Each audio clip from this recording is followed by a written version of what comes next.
भक्ति का हमारे जीवन में बहुत महत्व है। भक्ति हमारे जीवन का प्राण है।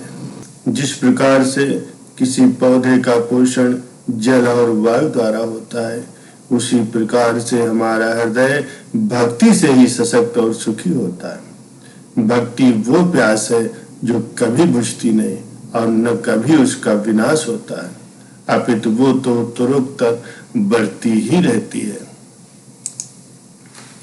सज्जनों, एक समय एक महात्मा जी थे जिनका नाम जगन्नाथ दास था। उन्होंने पुरी की यात्रा की। उन दिनों आजकल की तरह सवारियों का प्रबंध नहीं था। वो बहुत ही वृद्ध थे। किसी तरह से गिरते पड़ते चलते फिरते वो पुरी तक जा पहुंचे। जलवायु बदला, भोजन का भी ठीक प्रकार से प्रबंध न हो सका। उनको अंजीर्ण रोग ने घेर लिया। जहां तक हो सका सावधानी करते रहे, पर साधु का कौन ठौर ठिकाना। जो मिला उससे ही अपनी उदर पूर्ति कर ली। जिसने आदर सहित बुलाया उसी की भिक्षा ग्रहण कर ली। कभी मंदिर से प्रसाद पा लिया। कुछ दिनों के बाद उनको दस्त लगने लगी। जब तक साधारण स्थिति रही सहन करते रहे। बाद में रोग बढ़ जाने पर वो समुद्र के किनारे चले गए और वहीं एकांत में पड़े रहे।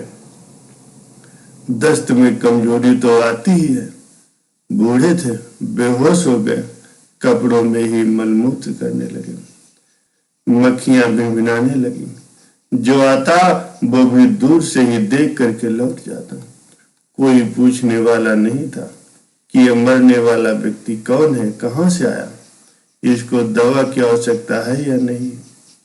महात्मा जगन्नाथ दास जी की ऐसी दीन दशा देख करके प्रभु जगन्नाथ को दया आ गई।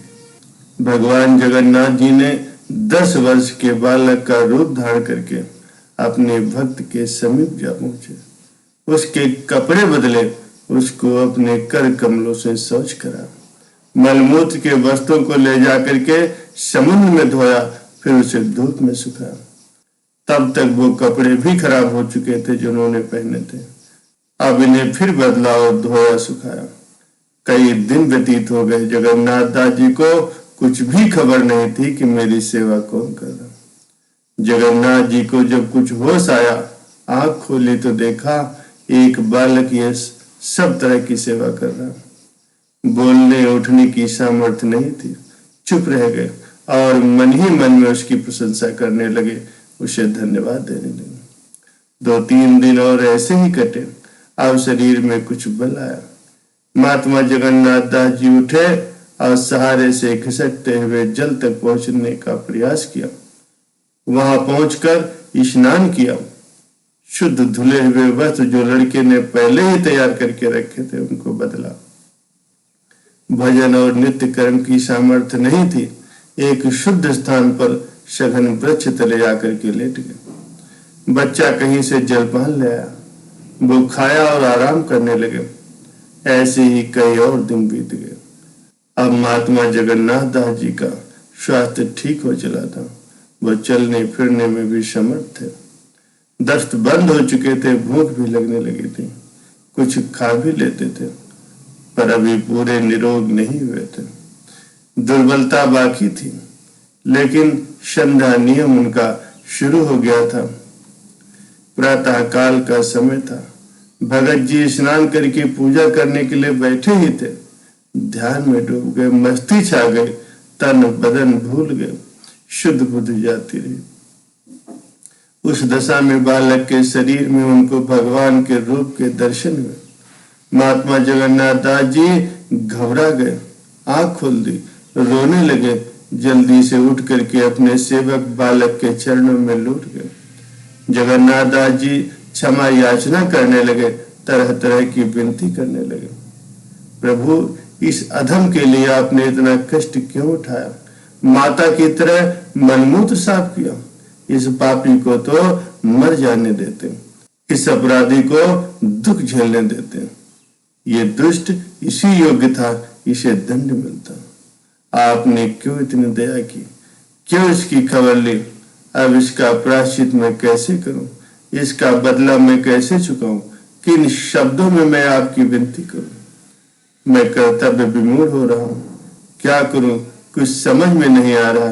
हे जगतपति क्षमा करो, मुझे क्षमा करो। का मुख ले विनती करूं, लाज आवत है मोह, तुम देखत अवगुण किए, कैसे भाव तो। हे प्रभु आप सर्वशक्तिमान हो, सामर्थ्यवान हो, सर्वोपर हो।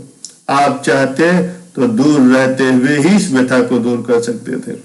आप वैकुंठ में बैठे हुए एक दृष्टि से ही मुझे इस विपदा से निकाल सकते थे।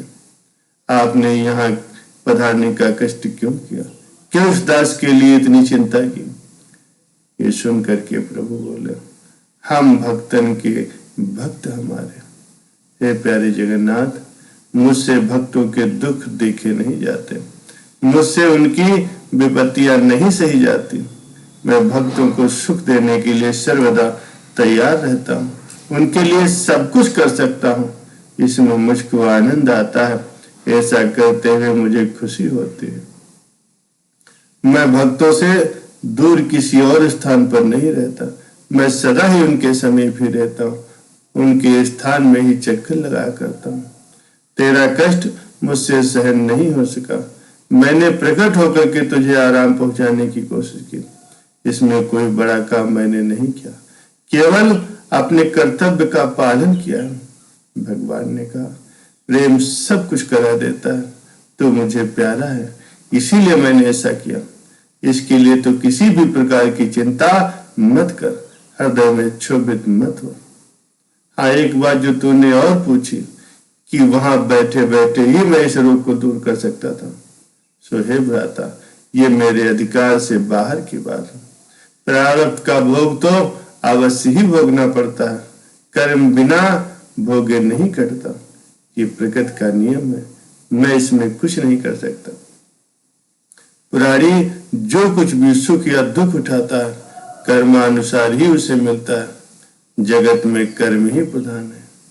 हाँ, जो भजन भक्ति करने वाले हैं, जो निरंतर सच्चे हृदय से मेरी भक्ति में लगे रहते हैं, उनके कष्टों को मैं कुछ हल्का और सुलभ जरूर कर देता हूँ।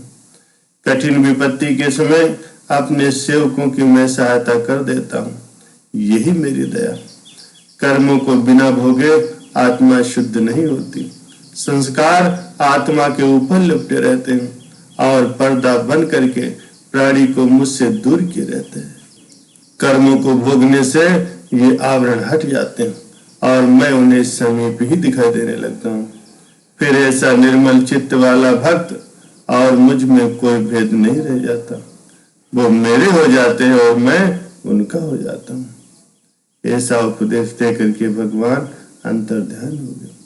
इसके बाद महात्मा जगन्नाथ जी का आगे का जीवन कैसा कटा, वो कहाँ रहे, इसके बारे में कुछ भी मालूम न हो सका। पर उनके जीवन की ये 3 बातें हमें सबक जरूर दे रही।